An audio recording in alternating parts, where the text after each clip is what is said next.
हरियाणा के मुख्यमंत्री नायब सिंह सैनी ने शहीदों के परिवारों और स्वतंत्रता सेनानियों के लिए पेंशन और मुआवजे में बढ़ोतरी का ऐलान किया है। उन्होंने कहा कि सरकार की जिम्मेदारी है कि वो शहीदों और स्वतंत्रता सेनानियों के परिवारों का सहारा बने। मुख्यमंत्री ने कहा कि हमने स्वतंत्रता सेनानियों और उनकी विधवाओं की पेंशन को बढ़ाकर 40,000 रुपये प्रति माह कर दिया है। इसके अलावा युद्ध में जान गंवाने वाले सैनिकों के परिवारों के लिए मुआवजा बढ़ाकर 1 करोड़ रुपए कर दिया गया है।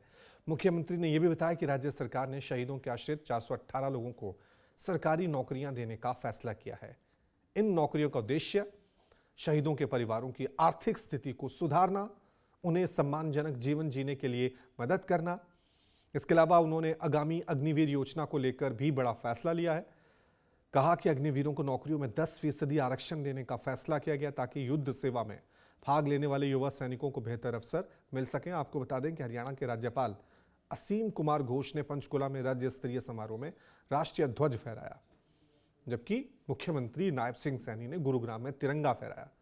मुख्यमंत्री सैनी ने सोशल मीडिया मंच पर एक्स पर अपने संदेश में कहा कि गणतंत्र दिवस संवैधानिक मूल्यों में हमारी अटूट आस्था, सामाजिक समानता के संकल्प और लोकतांत्रिक आदर्शों के प्रति दृढ़ प्रतिबद्धता का प्रतीक है। इस पावन अवसर पर मैं देश की स्वतंत्रता के लिए लड़ने वाले वीर स्वतंत्रता सेनानियों और संविधान निर्माताओं को नमन करता हूं, जिन्होंने मजबूत गणराज्य की नींव रखी। कहा कि आइए इस गणतंत्र दिवस पर प्रधानमंत्री नरेंद्र मोदी के नेतृत्व में विकसित और आत्मनिर्भर भारत के निर्माण में सक्रिय भागीदारी का संकल्प लें और राष्ट्र हित में एकजुट होकर कार्य करें। तो सीएम सैनी का विजन हरियाणा बने नंबर 1। तो मुख्यमंत्री नायब सिंह सैनी ने शहीदों के परिवार और स्वतंत्रता सेनानियों के लिए पेंशन और मुआवजे में बढ़ोतरी का ऐलान किया है। सरकार की जिम्मेदारी है कि वो शहीदों और स्वतंत्रता सेनानियों के परिवारों का सहारा बने। इसके अलावा मुख्यमंत्री ने कहा कि हमने स्वतंत्रता सेनानियों और उनकी विधवाओं की पेंशन को बढ़ाकर 40,000 रुपये प्रति महीना कर दिया है और युद्ध में जान गंवाने वाले सैनिकों के परिवारों के लिए मुआवजा अब 1 करोड़ रुपए कर दिया गया है।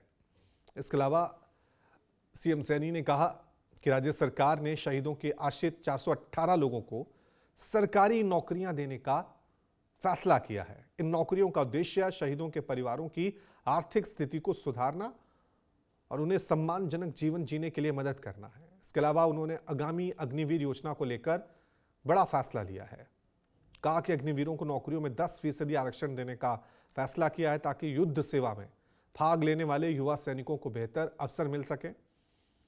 आपको बता दें कि हरियाणा के राज्यपाल असीम कुमार घोष ने पंचकुला में राज्य स्तरीय समारोह में राष्ट्रीय ध्वज फहराया, जबकि मुख्यमंत्री नायब सिंह सैनी ने गुरुग्राम में तिरंगा फहराया। मुख्यमंत्री सैनी ने सोशल मीडिया मंच पर एक्स पर अपने संदेश में कहा, गणतंत्र दिवस संवैधानिक मूल्यों में हमारी अटूट आस्था, सामाजिक समानता के संकल्प और लोकतांत्रिक आदर्शों के प्रति प्रतिबद्धता का प्रतीक है। इस पावन अवसर पर मैं देश की स्वतंत्रता के लिए लड़ने वाले वीर स्वतंत्रता सेनानियों और संविधान निर्माताओं को नमन करता हूं। इसके अलावा यह भी कहा कि इस गणतंत्र दिवस पर प्रधानमंत्री नरेंद्र मोदी के नेतृत्व में विकसित और आत्मनिर्भर भारत के निर्माण में सक्रिय भागीदारी का संकल्प लें और राष्ट्र हित में एकजुट होकर कार्य करें। तो आप देख सकते हैं हरियाणा के मुख्यमंत्री नायब सिंह सैनी ने गणतंत्र दिवस के मौके पर शहीद परिवारों को बड़ी राहत दी है।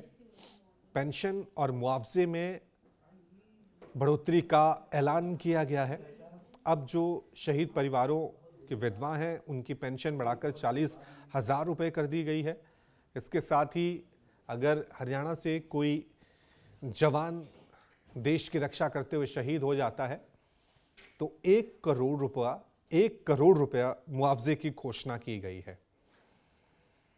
तो गणतंत्र दिवस पर कई बड़ी घोषणाएं मुख्यमंत्री नायब सिंह सैनी ने की है।